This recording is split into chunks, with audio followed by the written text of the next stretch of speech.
Centre of mass 7 है, net torque आया है तो रोटेट किया है, मतलब शायद आपकी कॉपी में ये लिखा होना चाहिए कि इसमें रॉड प्योर रोटेशन मोशन करेगा। लिखिए कॉपी में प्योर रोटेशन मोशन करेगा।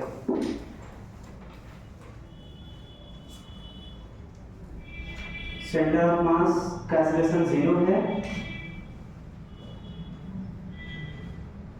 उसी सेंटर ऑफ मास के अबाउट रॉड प्योर रोटेशन करेगा।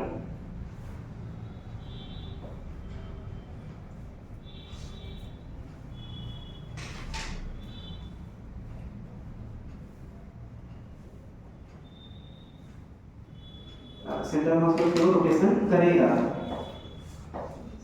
चाहे हिंज्ड हो, चाहे सेंटर ऑफ मास पर हिंज्ड हो चाहे ना हो, चाहे सेंटर ऑफ मास वाले पॉइंट पर हिंज्ड हो चाहे ना हो, वो ऑटोमेटिक उसके बाद रोटेट करेगा। चाहे सेंटर ऑफ मास पर पॉइंट हिंज्ड हो चाहे ना हो, सेंटर ऑफ मास के बाद बॉडी रोटेट करेगा।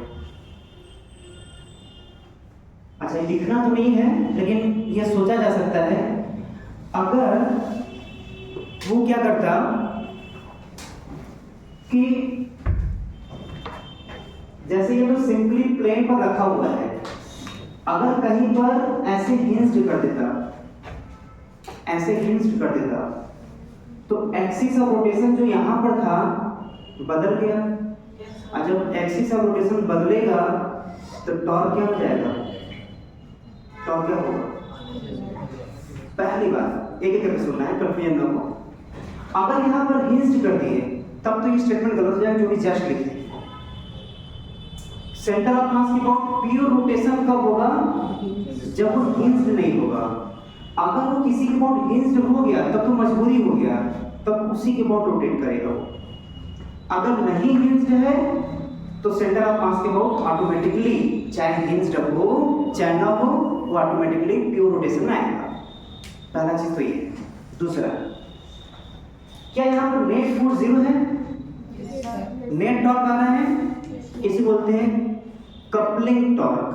क्या बोलते हैं, क्या ये नाम क्यों इसको दिया गया, कपलिंग टॉर्क, इसको नाम क्यों दिया गया, कुछ खास है क्या, कुछ खास है, कुछ स्पेशल है। हाँ स्पेशल है, क्या स्पेशल बताइए तो। नहीं, इतना अगर आसान, इतना सिंपल अगर रीजन होता तो क्यों नाम देते। कपलिंग टॉर्क इसलिए इसका नाम दिया गया क्योंकि चाहे हम इसके अबाउट, अब इसको रोकते हैं, क्या ये स्टेटमेंट सही है क्या। जैसे टॉर्क का फार्मूला क्या होता है, आर एफ साइन थीटा। अच्छा, क्या एक्सिस बदलेंगे तो टॉर्क बदलेगा, स्वाभाविक सी बात है भाई, एक्सिस बदल देंगे तो आर बदल जाएगा ना, तो आर बदलेगा तो ऑटोमेटिकली टॉर्क बदलेगा। तो एक्सिस के बदलने से टॉर्क क्या होता है, बदलता है। नहीं तभी तो उसी इसमें आ रहा है ना, वीडियो चाहिए, ये सही नहीं, एक्सिस बदलेगा तो टॉर्क बदलेगा। इसको कपलिंग टॉर्क इसलिए नाम दिया गया क्योंकि अगर किसी बॉडी के ऊपर नेट फोर्स 0 है तो चाहे टॉर्क मिडिल पॉइंट के अबाउट निकालें, चाहे इसके अबाउट निकालें, चाहे इसके अबाउट निकालें, चाहे इसके अबाउट निकालें, या इसके भी अबाउट, हर के अबाउट क्या आएगा, नेट टॉर्क यही है। इसलिए इसका नाम कपलिंग, हाँ ये नाम पड़ा है। अच्छा, तुरंत इसको हम लोग यहाँ पे एक्सिस लेते हैं, बताइए इसके द्वारा टॉर्क 0 आ गया क्या, इसके द्वारा आ गया क्या, बताइए इसके द्वारा टॉर्क कितना आएगा, तो बोलेंगे F into perpendicular distance L, F into L, वही आ जाएंगे। अच्छा, अगर इसके अबाउट लेते तो एक आता x और दूसरा आता L माइनस x, तो एक आता x, एक आता L माइनस x, तो क्या x से x कैंसिल हो जाएगा, तब भी तो F इंटू L ही आता। ये कपलिंग टॉर्क इसलिए नाम दिया गया क्योंकि अगर किसी बॉडी के ऊपर नेट फोर्स 0 है तो किसी भी एक एक्सिस के अबाउट अगर टॉर्क जो भी निकालेंगे वो केवल उसी एक्सिस के अबाउट नहीं होगा, चाहे जितना भी एक्सिस के अबाउट निकाले सभी एक्सिस के अबाउट उतना ही आंसर आएगा। खतरनाक पॉइंट है, इसको एक बार और दोहराएंगे हम तब जब इक्विलिब्रियम में आएंगे, वहां बहुत खतरनाक कंफ्यूजन आएगा आप लोग को, लेकिन वहां पे खतरनाक जो है ये रीजन होगा। ठीक है, आप लिखिए इसको। अगर किसी बॉडी के ऊपर नेट फोर्स 0 है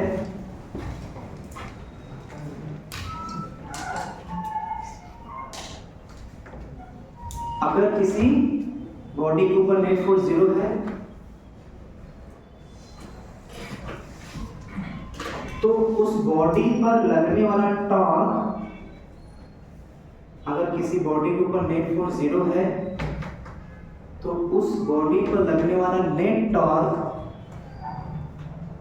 चाहे कहीं पर भी एक्सिस ले लें,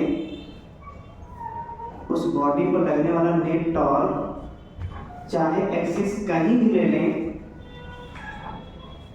सभी एक्सिस के अबाउट सेम आएगा।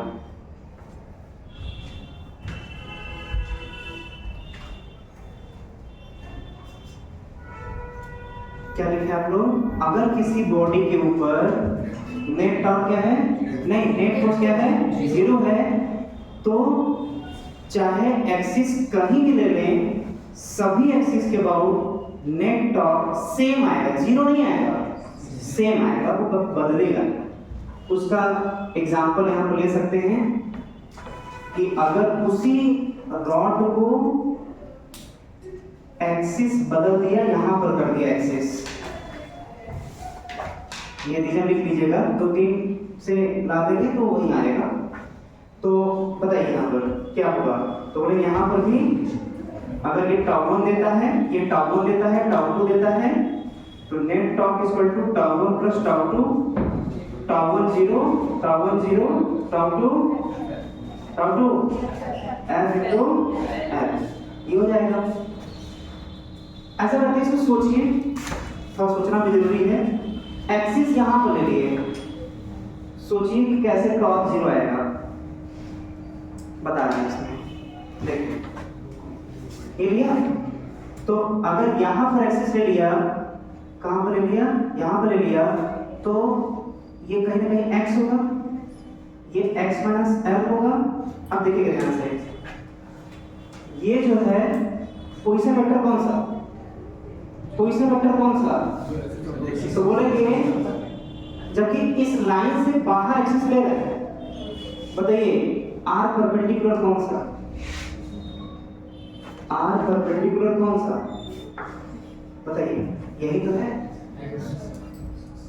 अरे भाई पोजीशन, अगर एक्सिस ये है तो पोजीशन वेक्टर ये बात सही है भाई, जहां पर फोर्स लग रहा है, जहां एक्सिस का रोटेशन है, यही पोजीशन वेक्टर है। लेकिन हम क्या बोले थे, पोजीशन वेक्टर का परपेंडिकुलर जब ड्रॉ करेंगे तो यही तो r परपेंडिकुलर आएगा। अभी कुछ और नहीं बल्कि ये है, और ये है तो ये है, तो ये सब ये है, यही तो है। हो सकता है ना, इस सोचने का हम दायरा पता है कि अगर किसी भी टाइप का क्वेश्चन आता है तो किसी प्रोसेस को रटेंगे नहीं, हम हर डिफिकल्टी को सोच सकते हैं इस बेसिस पर। क्लियर ना? तो ठीक है, इसका वाला क्या होगा इसमें, इसको नेट टॉर्क, इसका बताइए, इसका नेट फोर्स होगा कि नहीं होगा, नॉट इक्वल टू 0, ये दोनों सेम डायरेक्शन में जुड़े जाएंगे। नेट टॉर्क इसकी और बताइए, नेट टॉर्क क्या होगा, ये τ1 देगा, ये τ1 देगा, और ये क्या देगा, τ2 देगा। अच्छा, जो τ1 का डायरेक्शन है और जो τ2 का डायरेक्शन है, अगर एक को प्लस मानेंगे तो दूसरे को माइनस मानना पड़ेगा, क्योंकि ये अगर इधर घुमाने की कोशिश कर रहा है तो ये उसके उल्टा घुमाने की कोशिश कर रहा है। तो ये प्लस मतलब एक टॉर्क प्लस दूसरा टॉर्क माइनस, तो net torque is equal to τ1 plus minus τ2। τ1 कितना होगा, ये तो रिजल्ट तो वही मिलने वाला है, L/2 L/2 हो जाएगा, F L/2 प्लस माइनस हो जाएगा minus F L by two network से। तो ये दोनों स्टेटमेंट इन्हीं दो एग्जाम्पल से हम सेट कर सकते हैं गलत स्टेटमेंट।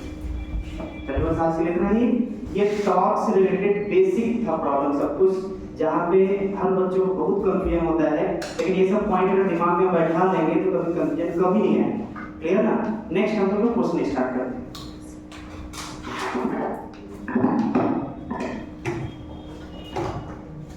होमवर्क दे चुके हैं ना, होमवर्क का से रिलेटेड